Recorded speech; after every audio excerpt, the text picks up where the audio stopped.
Siapa sih yang paling diuntungkan Bang dari Omnibus Law ini? Jelas ya, pertama itu yang paling besar diuntungkan itu adalah karpet merah untuk investasi.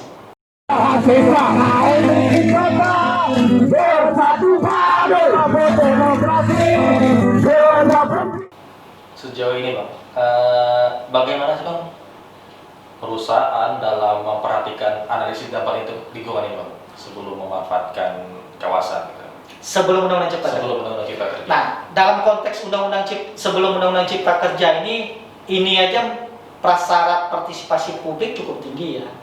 Itu aja kalau kita lihat dalam beberapa proses perizinan itu cenderung juga tidak terakomodir secara keseluruhan. Kenapa saya katakan tidak terakomodir secara keseluruhan? Pertama adalah kita melihat proses di lapangan kadang hanya konteks sosialisasi. Padahal sosialisasi itu bukan persetujuan. Sosialisasi itu kan memang harus dilakukan oleh si pelaku usaha melalui jasa yang membuat amdal untuk memberikan penjelasan apa yang akan terjadi, apa yang akan dilakukan di dalam wilayah masyarakat atau yang sekitar masyarakat. Nah, masyarakat diberikan ruang untuk memberikan masukan, bahkan menolak kalau mereka terdampak. Nah, yang itu aja tidak berjalan dengan baik menurut kita. Apalagi kalau hanya sekedar persetujuan lingkungan saja. Nah, ini dalam situasi ini yang kita lihat perparah situasi lingkungan itu dalam konteks itu. Partisipasi publik itu tidak dilakukan secara utuh lagi. Di Jambi ada nggak Bang catatan wali terkait dengan permasalahan AMDAL ini? Berapa persen atau ada berapa yang kita catat perusahaan ini tidak melakukan analisis dampak lingkungan atau melanggar yang pernah mereka sosialisasi? Ya.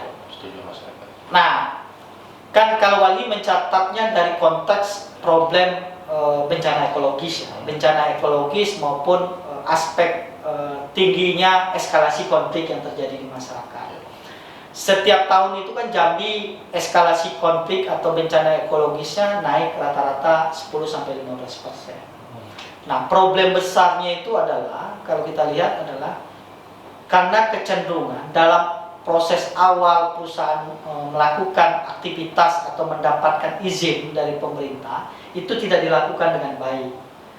Apa itu yang tidak dilakukan baik adalah bagaimana dia menjelaskan kepada masyarakat soal usaha-usaha yang mereka lakukan, termasuk dampak-dampak yang mereka lakukan, termasuk benefit apa yang didapat oleh masyarakat. Nah, itu tidak dilakukan secara utuh, sehingga dampak yang terjadi dalam situasi sekarang itu Jambi itu mengalami situasi yang kritis soal bencana ekologisnya, apa itu misalnya soal banjir bandang, soal kerusakan hutan, soal aktivitas ilegal, soal bagaimana kepastian terhadap terhadap lingkungan yang baik, terhadap bagaimana aspek-aspek yang berkaitan dengan lingkungan masyarakat. Nah, itu yang tidak ini. Nah, ini yang menurut saya dalam situasi sekarang aja belum adanya Undang-Undang Cipta Kerja ini, itu malah masih banyak PR-PR yang harus diperbaiki di Jambi. Tetapi Undang-Undang Cipta Kerja ini, ya itu tadi saya bilang, itu akan menyiksakan bagaimana kepastian masyarakat di lapangan soal lingkungan hidupnya. Selanjutnya nih Bang, sejak munculnya RUU ini, ada nggak gejolak di internal WAHI Bang? Dan apa rencana kita ke depannya dalam kita menolak sih Bang, ya, RUU Cipta Kerja ini Bang? Ya, kan kita sudah jelas ya, satu dalam sikap kita secara organisasi, WALHI di 28 provinsi dan satu di pusat nasional, kita menolak tegas yaitu adalah terkait dengan Undang-Undang Cipta Kerja ini. Satu, mengecam pengesahan RUU ini. Kenapa kita mengecam? Karena adalah pengesahan RUU Cipta Kerja ini merupakan tindakan yang inkonstitusional dan tidak demokratis. Kenapa kita katakan tidak demokratis? Karena proses yang dilalui atau yang dibuat itu tidak pernah terlibat secara partisipasi publik. kepentingan dalam membuat undang-undang ini kepentingan siapa? Padahal konstitusi mengatakan setiap undang-undang yang dibuat harus bermanfaat untuk kepentingan rakyat. Nah, kami jelas tegas menyatakan adalah undang-undang ini harus ditolak. Undang-undang ini tidak layak untuk disahkan. Kenapa? Dalam situasi yang sangat kritis, kesulitan, tambah lagi kondisi kesehatan di zaman pandemi ini, seharusnya pemerintah itu konsen dulu mengatasi persoalan ini. Nah, tunda pembahasan, batalkan pembahasan ini sampai benar-benar situasi kondusif Indonesia itu aman, katakan. Hal-hal yang kayak gitu tidak dilakukan. Pemerintah, legislatif, DPR secara diam-diam melakukan, membuat, merapat untuk segera mengesahkan undang-undang ini. Dan itu menurut kita ini jelas menciderai hati rakyat. Makanya kita meminta bagaimana legislatif, eksekutif mencerminkan diri bahwasanya produk yang dibuat ini jelas itu tidak akan pernah memperbaiki kualitas hidup rakyat Indonesia, karena sudah jelas tidak berangkat dari partisipasi publik atau kepentingan rakyat Indonesia. Di Jambi Bang, tutupan hutan yang tersisa di Jambi ini semakin berkurang. Ya. Apakah dengan disahkannya RUU Cilaka atau Omnibus Law ini berpotensi membuka tutupan hutan, termasuk di Taman Nasional? Kalau yang tadi saya bilang, batasan 30% dalam Undang-Undang 41 itu kan jelas dipertahankan. Tetapi di Omnibus Law ini, Undang-Undang Cipta Kerja ini, itu tidak ada lagi. Artinya tadi yang saya bilang sebelumnya adalah tingkat deforestasi hutan, pembukaan hutan skala besar itu bisa akan terjadi ke depan.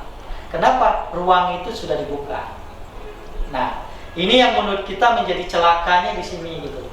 Artinya mempertahankan fungsi hutan untuk menjadi wilayah yang harus dipertahankan itu bisa diberikan keleluasan untuk investasi. Walaupun prasyarat Taman Nasional cukup tinggi, tetapi kalau ini merupakan bagian dari program strategis nasional, bisa saja Taman Nasional dialihfungsikan. Kita undang-undang ini undang-undang yang cukup celaka betul untuk sumber daya alam dan lingkungan hidup. Siapa sih yang paling diuntungkan Bang dari Omnibus Law ini? Jelas ya, pertama itu yang paling besar diuntungkan itu adalah karpet merah untuk investasi. Investasi apapun mendapatkan ruang yang besar untuk memanfaatkan sumber daya alam di Indonesia, khususnya Jambi. Karena prasyarat-prasyarat perketat di dalam aspek lingkungan hidup, di dalam aspek partisipasi publik itu, di dalam Undang-Undang Cipta Kerja itu sudah diturunkan kualitasnya. Bahkan beberapa pasal itu dikaburkan dan dihilangkan. Seakan-akan ini sudah jelas untuk memastikan investasi itu tidak mempunyai hambatan lagi dalam berusaha. Di investasi bakal lebih, para investor itu jor-joran lah gitu Bang. Ya. Jor-joran untuk investasi. Kalau di Jambi Bang, investasi yang bisa dibilang menggiurkan itu apa sih Bang? Sebenarnya kan konteks investasi, kalau dalam konteks Jambi ini kan sangat kaya dengan sumber daya alam, baik sektor kehutanan, sektor perkebunan maupun sektor pertambangan. Kekayaan alam Jambi ini sangat potensial. Sebenarnya banyak ditunggu oleh investor yang lain. Nah, memang dalam regulasi sebelumnya kita melihat perketat dalam usaha itu kan sangat tinggi. Sebelum perusahaan hanya mendapat izin usaha aja, dia sudah harus menyiapkan izin lingkungan, AMDAL dan sebagainya. Nah, menuju ke usaha itu ada beberapa prasyarat yang harus dilakukan. Dan prasyarat itu kadang juga potong kompas juga kadang kalau kita lihat sebelumnya. Tetapi menurut kita itu menjadi pedoman yang sangat kuat. Nah, makanya di investasi di situasi Undang-Undang Cipta Kerja ini itu seakan-akan tidak ada lagi ruang-ruang untuk membatasi mereka, untuk memperhambat mereka. Makanya sumber daya alam di Jambi ini itu akan habis dikeruk. bahkan baik sektor industri pertambangan, industri sektor kehutanan maupun sektor perkebunan. Ruang-ruang untuk mendapatkan ekonomi yang tinggi, keuntungan yang tinggi di Undang-Undang Cipta Kerja ini cukup dibuka ruang besar. Ada nggak dampak positifnya, Bang? Ya, saya melihat dalam aspek lingkungan atau dalam aspek lingkungan dan sumber daya alam, kita melihat dalam terbitnya Undang-Undang Cipta Kerja ini, dalam kajian yang sudah dibuat, dalam analisis yang kita buat bersama teman-teman masyarakat sipil yang lainnya adalah ini tidak ada ruang yang positif lebih baik, lebih banyak dibandingkan ruang negatifnya. Ruang-ruang keterbukaan partisipasi publik dalam aspek memastikan lingkungan itu tadi tidak dilakukan. Ditambah lagi kepastian-kepastian terhadap hak-hak masyarakat itu juga tidak diakomodir dengan baik. Ditambah lagi mempermudah prasyarat-prasyarat investasi untuk mendapatkan hak atau untuk mengeksploitasi sumber daya alam itu diberi ruang cukup besar sekali. Nah, ini yang menurut kita kalau dibilang sisi positifnya, menurut kita sangat kecil sekali di dalam terbitnya undang-undang. Justru lebih banyak sisi negatif tadi, Bang. Justru lebih banyak sisi negatifnya, khususnya aspek lingkungan hidup dan sumber daya. Itu yang menurut kita yang pasti Walhi dengan tegas mengatakan adalah undang-undang ini harus ditolak, harus dicabut, tidak layak undang-undang ini untuk disahkan oleh legislatif ataupun eksekutif atau pemerintah secara umum, karena ini jelas kepentingannya bukan kepentingan rakyat dan bahkan mencederai hati rakyat, apalagi dalam situasi pandemi ini. Masyarakat dari mengalami kesusahan baik sisi ekonomi maupun kesehatan, tetapi ternyata pemerintah tidak memberikan ruang rakyat untuk menyampaikan atau memberikan pandangan terhadap Undang-Undang Cipta Kerja ini. Itu kira-kira. Baik, Tribuners, baru saja kita berbincang-bincang dengan Direktur Eksekutif Walhi Jambi, Bang Nurdiansyah. Dari pemaparan beliau, Walhi Jambi menilai Undang-Undang Omnibus Law banyak memberikan dampak negatif, khususnya bagi lingkungan yang ada di Provinsi Jambi. Oke, sekian perbincangan kita hari ini. Sampai berjumpa lagi pada bincang-bincang yang akan datang. Salam.